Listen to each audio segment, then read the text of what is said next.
she was really good with him. We had friends over. She didn't bark. She didn't, get in the way of us petting Ozzy at all. So maybe Okay. that is being corrected right now with the leash issue. But yeah, that's the other issue. That's still kind of an issue with her.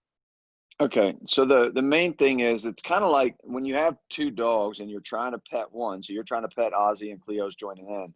The word possessiveness comes up, or jealousy, and in the Mm-hmm. dog world, it's truly they're competitive. They will compete. They just want it all the attention. So when I'm Right. petting Ozzy and here comes Cleo, she's going to try to compete for that attention. So what that boils down to is called double dog dynamics. And there's actually multiple times that this is going to become a priority for you, and you'll have to address it. So with Okay. multiple dog dynamics, it does start with that petting. So what I suggest, again, is you've already got a leash on Cleo. That's great. Is Ozzy trying to get in the middle if you're petting Cleo, or is he just kind of whatever? No, Okay. he's very laid back. He can care less, and unless he wants it, but he doesn't get in between her and I. He will kind of wait his turn. Okay, good. Like he doesn't push between us yet. Uh-huh. All right. So typically I have leashes and collars on both dogs, but if Ozzy's not really a problem, you may not need it.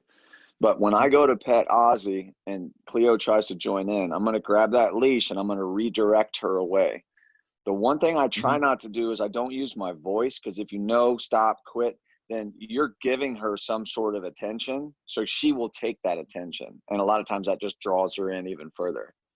So Okay. early on, when I pet Ozzy, here comes Cleo, I grab that leash, I redirect her away, I go right back to petting Ozzy. You might have to do this several times, but eventually she'll say, all right, I got you. And then as soon as I'm petting Ozzy and I see her think about it, but then she backs off, I stop petting Ozzy, I turn and I pet Cleo. Good girl. She goes, oh, I got it. So as soon as Okay. I back Gotcha. up and relax, you're going to stop petting him and pet me. Yes. The Okay. other important component is I don't want both dogs right in front of me. All right. So ideally, if I turn my body about a 45-degree angle, then most of my pressure, I'm facing Ozzy. You're a good boy. Cleo's just right here, but behind me a little bit. And then when I stop Okay. petting Ozzy, I turn my whole body, again, not all the way around because I got to see where each dog is, but about a 45 Right. degree angle. Then when I pet Cleo, he's not allowed to join in. I am very name Okay. specific. Cleo, good girl. Ozzy, good boy. So when they hear their Okay. name, they'll engage. Over time, when they don't hear their name, they'll disengage. So Okay. that's physical petting and verbal praise. Okay. The second thing is treats. I'm going to get a treat out. I'm going to do the same thing. I'm going to turn my body. Here you go, Ozzy. Here you go, Cleo. Getting them to do something, of course, is always a nice obedience idea, getting them to Right. sit or down or whatever, but you don't necessarily have to, because for this exercise, it's more about self-control or impulse control for them. They just can't butt Okay. in and bother the other one. Okay. So petting, treats. Another thing is the doorway. When you go to let them out, one of the fundamental exercises that we taught Cleo in the prison dog training program is to not run through any open threshold or doorway without your permission. So as you expose a Oh, okay. threshold, if she starts to go out, you can redirect her with that leash. Once she pauses and looks at you, then you can ask her to sit. And over time, you get an automatic sit. Anytime that door opens, she'll back up and sit. So Okay. Yeah, she has not been doing that. So she's gotten out of that habit. I didn't realize that was something you had trained because she wants to yep, be the first out there. So, okay. that's So what, redirect her with the leash. Okay. And yep. get her to sit And until she eventually, finally does on her. Okay. Okay. yes. The Okay. sit isn't Uh, as important in the beginning as just her not going through. So okay. what happens is I had 3 dogs at one point, and I've got 3 confident, cocky dogs, a lab, a border collie, and a shepherd, all different ages, Okay. 14, 8, and 3. But they would try to Okay. compete to see who could get out the door. Now, every day I would switch the order. It was never the same Oh, okay. order. You do not want to Okay. accidentally set up a pecking order. Well, the older dog gets pet first or fed first or treat first. Nope, you don't want that. We don't want a Okay. hierarchy between the dogs. We want them as even as possible. There's always a Okay. little bit of a tilt. One of them is going to be a little bit more confident than the other one, but we don't want it Right. dominant over top. We're running the show. We're the pack leader. They're just pack members. Yeah, I'm the alpha So, dog. yeah, I said I'm the alpha dog, not them. Right? Yeah. you got it. Okay. And I Okay. look at it more as kind of a servant leadership type idea. So if I get Okay. too much into that alpha mindset, it can become a little bit too much pressure. I like to be Okay. in that more servant leadership and, hey, we're working together. I'm going to help you. You help me. Let's kind of do this thing together. There is a power Okay. differential. I am running the show. I'm the team leader, team captain, pack leader. But just keep in mind that you don't have to have that alpha presence because some people don't have Okay. it. What we want to show Right. them is, hey, look, I'm your reward system. I'll give you positive reinforcement. When you do back off for the door and you do sit, I'll give you treats and pet and love on you all day long. But you do set the Okay. rules and parameters, if that makes sense. Um, Okay. Yeah, that makes sense. an, Okay. Another time they compete is over feeding time. So I Hmm. have two feeding stations. I feed Oscar here and then Ozzy. I feed Absolutely. Ozzy It's here fine. and then Cleo over here. They cannot eat out of each other's food bowl. And when Okay. I set Ozzy's down, I say Ozzy eat, then Cleo eat, but I set them down in different orders. Again, kind of messing with that pecking order. There is none. Okay. And so that's another impulse We do. control I do. We definitely have two separate feeding areas because that was the very first problem from day one. Was they would huge fight if they tried to eat at the same. So yeah, I've done that. I didn't think about the going back and forth. I don't. I think I am doing that, but I'm not consciously. So I'm going to think about doing that in more back and forth type order. So there's no lead. Yeah. Okay.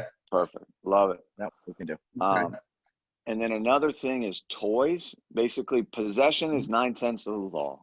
So there are some double toys that they can play tug of war with, and I don't have a problem with that.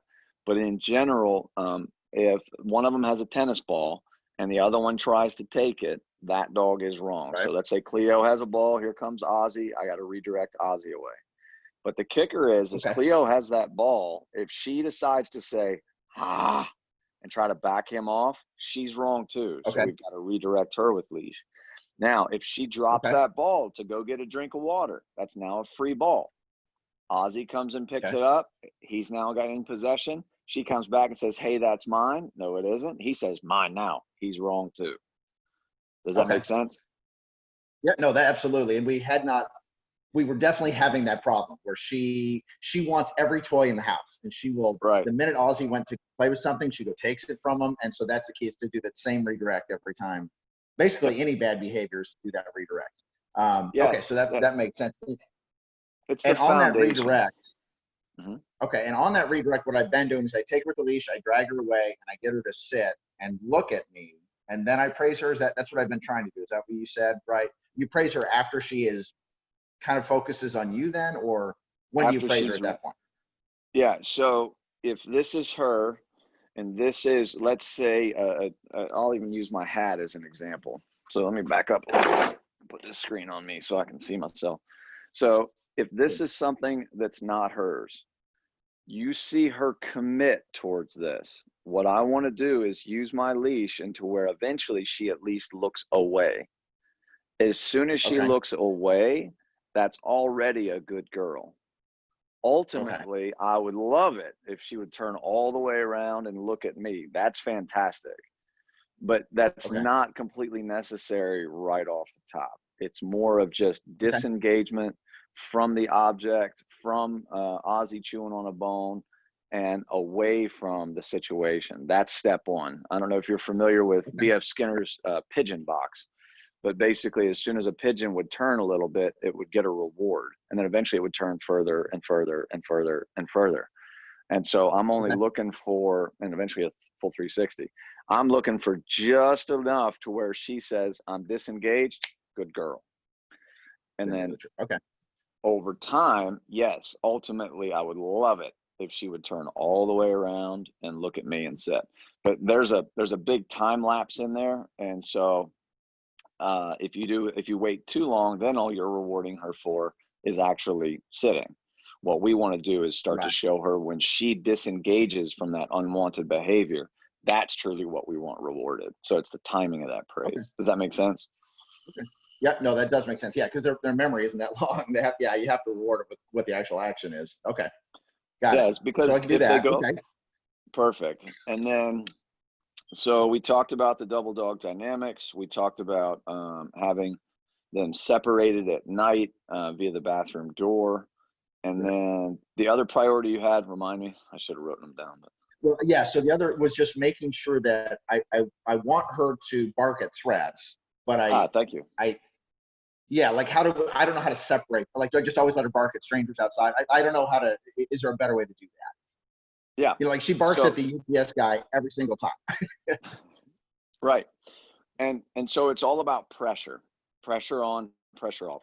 Dogs live and think and breathe in terms of pressure. So, for example, if I am outside of your house and I am walking this direction down your sidewalk and she barks at me, that is an unwanted time for her to bark, because there's no reason to bark at me. I'm just walking down the street. So when she barks there, I will go ahead and use my leash to redirect her away from the person and back to me. I don't say a word. So eventually what she learns is when somebody's walking down the street, there's only a redirection. She goes, I got it. So somebody's walking down the street, none of my business. Now here's where that changes. The UPS man gets out of his truck. He starts walking onto your property and she says, hey, somebody's on the property. I like that. I tell her, you're a good girl. Thanks for letting me know the UPS man's on the front lawn. And then when I see it's the UPS guy, I tell her to hush. If I don't know who the person is, then I just continue to let her bark. But once I've said hush, I count 1,000 in my head or out loud, doesn't matter. I say hush, she doesn't, I start to redirect once again. So I rewarded her. I rewarded her over barking at somebody in the yard. Then I told her to hush and started to redirect. Does that make sense? Okay. Yeah, good. So yeah, so like the three parts of that, it's not a threat, somebody's walking by, immediately redirect like we've been doing. If it is, as soon as the person is, and I agree, as soon as someone's on my property or coming to that front door, she barks, and I praise her, give her the petting or whatever while she's barking at that point. And then once I determine that it's not a threat, then it's the word hush. Wait a second, and then redirect if she's still, and then praise her after she redirects once we make that clear. Yes, and there are 4 main times that I choose that it's okay for my dogs to bark.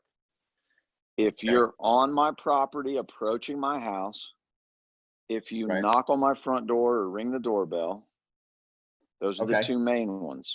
The other 2 that are, if you want to, is if you're out walking and somebody starts walking up to you kind of in creepy fashion. And she says, that guy's moving weird. I don't like him. I don't like him either, but he's got to be moving towards you, not across the street. Got to be moving towards you. She barks. I allow her to be protective and then tell her to hush. So she can protect me, my house, my property. The 4th one is, again, something that you may or may not want to do, depending on, well, I used to say when you pick your kids up from school, but that doesn't really happen anymore. So the vehicle, if you want her to protect your vehicle, you can. If somebody walks up to my vehicle and looks in, my lab, even he's goofy and happy, but he will still be a good little watchdog in the truck until I see who it is. Then I tell him to hush. But the vehicle is something else that they can protect. So like, you mean they're in the vehicle with you and then somebody comes up to you is what you're saying? Yeah, so if my dog's in my truck, somebody approaches the truck, he can protect the truck. So the only way, I like that too, because it's personal protection. The only way to really practice that is if people are, I mean, is when it happens. Do the same kind of redirected phrase, just like at the door when it happens. Okay, so that makes sense. That pretty much covers all of that. I think that my girlfriend had one question. That's why I was trying to get us at a different time, but I knew it was tough. She had one other question for me to ask, and then I think we're good. But she's only 110 pounds. I'm 200 pounds. I can easily redirect both dogs together when 2 different leashes, not a problem. We have a problem because we live on 11 acres and there are deer and cats and things running around. In fact, just the other day, she had Cleo got pulled right off her feet and drug, and before she could finally drop the leash, she got drugged, and it actually like scratched her up and bruised her. So I don't know. No. I know she's super. Yeah. So but now it's funny. As soon as she dropped the leash, Cleo turned around and came back to check on her, which I thought was interesting. I was not outside. She just told me what was going on. But is Right. there anything, because she does not have just the body mass to stop Cleo from running when like a deer or something, is there anything we can do about that specifically, or is it just more the leash training in the house of learning to obey us? No, you'll have to address that directly. You can do it on a Okay. low level in the house, but a couple things. One, what kind of collar do you have on Cleo at this point? I didn't get the, oh man, I saw one of those. Hey, Cleo. It's just, I don't know if you can see it. It's just like a nylon. Can you see it? It's just, it looks kind of like Yeah, the leash, but it's just a nylon kind of a collar. There's no barbs or anything sharp. right. Yeah, Speaking of you barbs, don't want anything sharp or barbs, but yeah. Well, I um, saw like one that had those like claws that go into their the neck. That looked prong. terrible. Yeah, But yeah. yeah. They don't. The way that those are Okay. fit, they rest on top of the skin, and Okay. they pinch in between each set. That's called a prong collar. So it's Okay. kind of So like, yeah, and that might not be necessary, but what you may try is a slip training collar, a chain collar. And okay. so with the training collar, what happens is you have a little bit more leverage. And so, for example, in the wild, if a pack member does something a pack leader doesn't want them to do, they will actually bite them on the side of the neck or grab them by the neck. What Right. this collar does is it will grab and it speaks to her in that natural dog communication, but we don't have to get fur in our teeth. It's great. So when Yeah. I have, I'm just goofy, but Yeah. with this slip collar, what will then happen is as a couple handling logistics. One, I am not a fan of putting a dog's leash on my wrist because there may be a Okay. situation where I got to dump it. Like you mentioned, I've had more customers over the years get dumped on their face and it's not fun. So Okay. I'm right-handed, so I do put my dominant hand through the loop, and now I have a good Okay. grip right here. So even if I do have to let it go, I can. The next thing I'm going Okay. to do is I'm going to grab down the leash some. I'm going to loop that over top of my right thumb as well. And Okay. then if I grip with a baseball bat grip, and or if I have two hands here or here, I can really hold Okay. this leash in my hands however I'm most comfortable. But this way I'm using my whole upper body. I'm using natural biomechanical motion. I can also Okay. step with it if I need to. But now what's Okay. going to happen is she is going to have a lot more leverage. So we're going to use Okay. physics to our advantage. So Cleo decides to go north just using an arbitrary direction. What's going to Right. happen is a sneak away. I have two hands together, I'm backing up, and I use my leash that way. If I can Okay. just barely pull and she redirects, I'm ecstatic. That's all I needed.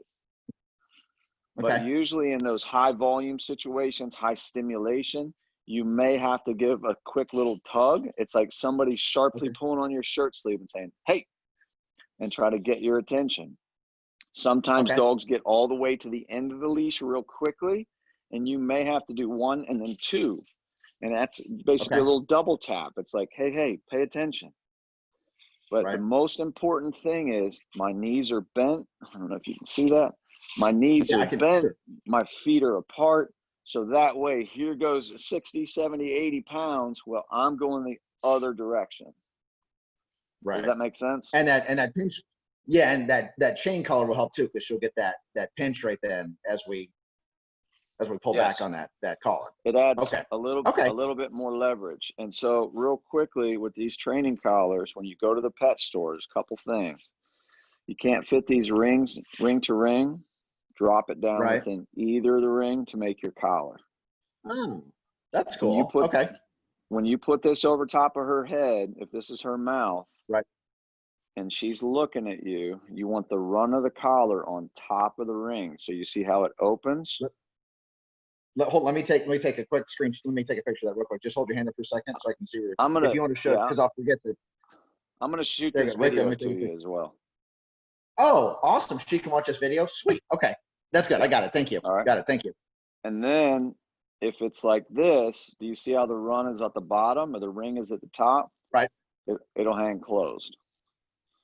So Gotcha. that way you get That nice makes sense. clean action Okay. in the collar. When you buy a Okay. collar, you're going to want probably a 20 to 22-inch collar, I believe. When I pull Okay. tight, so if this is tight on her head, I want about 2 inches of chain, 3. That's too loose, Oh, that left from, yes, yeah, left from the over. ring to the other ring, you want 2 to 3 inches. Okay. Yep. So if I pull that tight, I want about 2 to 3 inches. If it's Okay. this long, I don't want that extra foot. Just 2 to 3 Okay. inches. All right. Okay. Actually, And what I then, can do, because PetSmart allows the dogs in, I can bring her in and try the collar on her right there, I think. yep, Make sure that'd that be it perfect. works. You got it.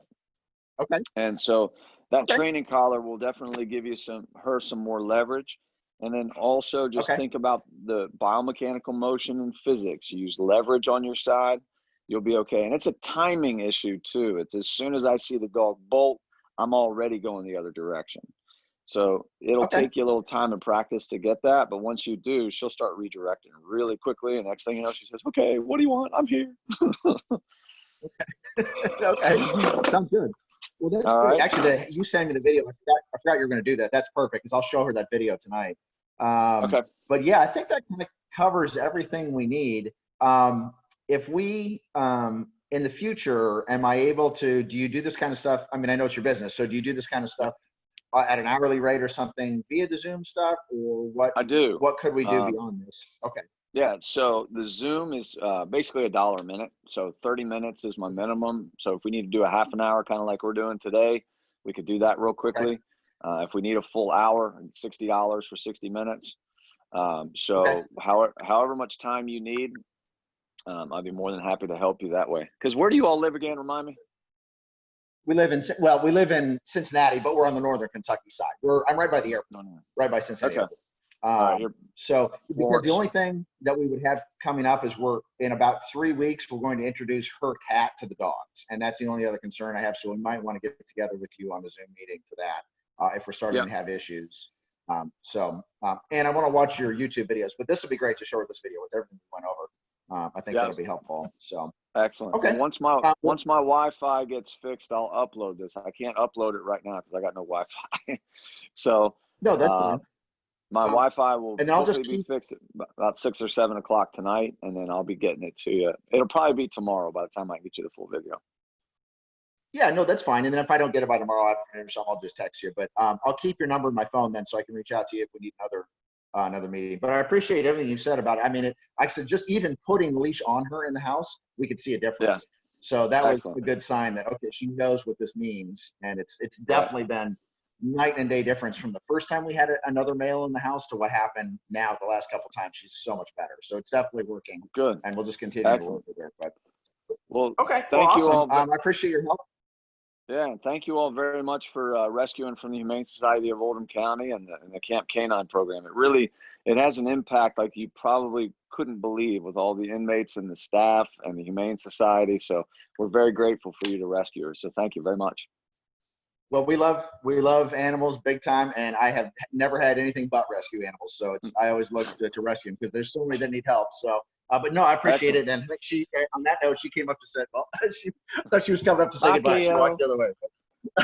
There you go, Cleo. All right. Yeah. Thank you, my friend. All right. Bye, Cleo. Thanks, Have a great day. And if appreciate you it. need Yep. anything, give me a call. All right. Take care. Will do. Thank you very much. Okay. Bye. Bye-bye.